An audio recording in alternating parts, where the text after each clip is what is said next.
You know, we are like everything else in nature. We respond best to crisis. If you want a plant to grow, cutting it makes it grow much faster than talking to it does. And we're the same.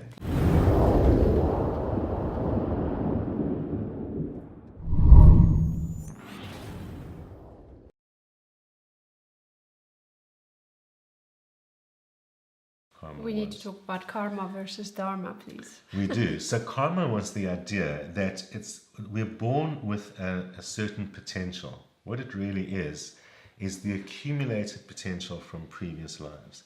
So we know that every action has an opposite reaction. When I push on this table, the electric forces between its molecules are pushing back on me. It's why I don't go through them. But what about the energy of intention? Where does that go? And consciousness. There's nothing to push back on me. So the idea was that is stored. So when you die, that energy's got nowhere to go. It can't dissipate. It's not heat. It's not light.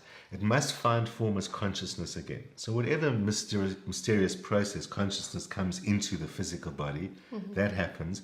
And it's trying to disperse itself like all energy does. And that creates our behavior patterns.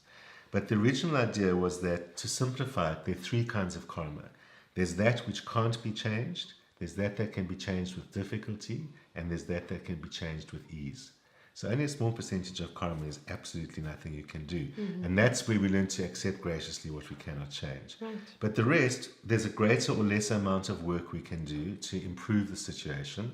And that's what the astrology will teach us. Some people with a broken leg or damaged leg can get completely healed. Some can learn to walk with a limp. Some can learn to walk with equipment, and some won't learn to walk ever again. So that range exists for everything that I we love do. how you always have examples for things. It seems to me, I don't know where I get them from. I always wonder. And then Dharma, as astrology sees it, I think it's more similar to what's called Svadharma in Vedic culture. And that is what you're born to do, but not in your secret mission is this that you've got to find Right. out. We're born with certain talents and skills. Some people are good with their hands. Some people are good with their minds. Some people can play music. Some people can make things. It seems to come with us somehow. So the idea of Dharma is that you come with what you need, even though the world is not a level playing field. Not everyone can be the president. It would be nice to believe, but it just isn't like that.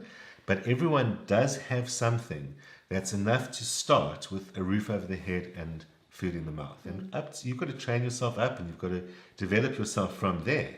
But we've all got something to start. That's what we start with, is our dharmas, who you're born as.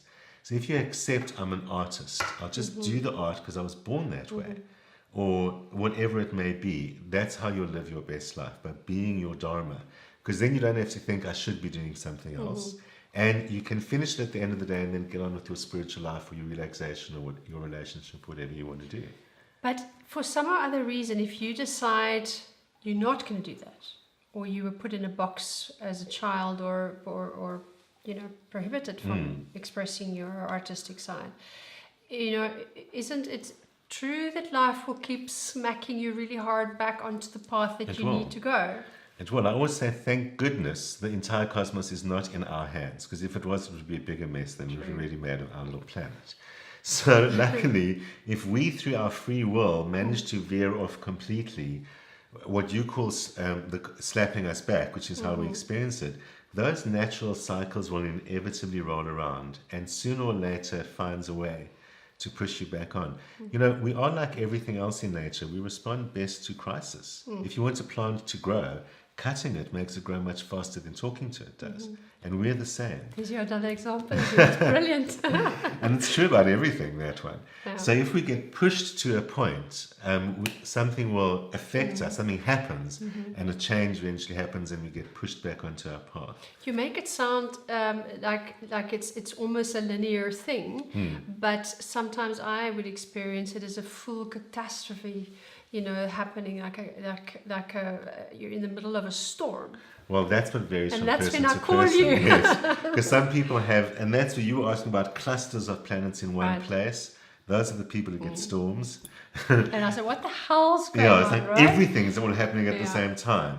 And then there's some people who nothing ever seems to happen to, apart Yes, from the odd little exactly. thing. That's the difference of how the planets are distributed Right. in the houses. And in astrology, it's better to have unequal clumps than to have everything evenly distributed.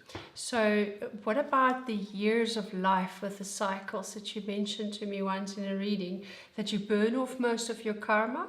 Yes, it does require you to be a bit conscious, but that's what the constant opportunity is. So that's why even when we have very tough lives, what if I'm looking at a chart and it looks like, oh my word, everything that can go wrong does. Is that person doomed?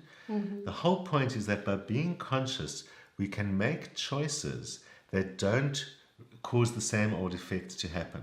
Or we can make choices that don't have a result that comes back to bite us. So the original idea of karma, if it's like an energy, is that we can get rid of it by burning more than we create. And how do we burn karma? By doing things that are selfless, by doing things where we don't expect or want an outcome, by doing things that only have spiritual value, nothing in the material world, always with sincerity. And gratitude. And gratitude. So it's that openness if I don't want anything. So you don't let anything come back to you. And when we sincerely give of ourselves, our energy, of our resources, without caring at all what comes back, we burn more karma than we create. And by learning to do that in the face of a difficult life, it gets easier and easier as we burn off the load that we carry. For me, it was showing me my path. Yeah. As soon as I started practicing that, it was clear what I needed to do in my life. Exactly. And that's then what makes it feel much easier. It smooths off all the rough edges because you're following your Dharma. You're being who you are.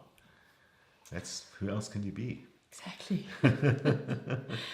Can I have you back for one more episode to talk about medicinal astrology? Definitely. I'd love to. Let's Thank do you. that. Thanks, Fred.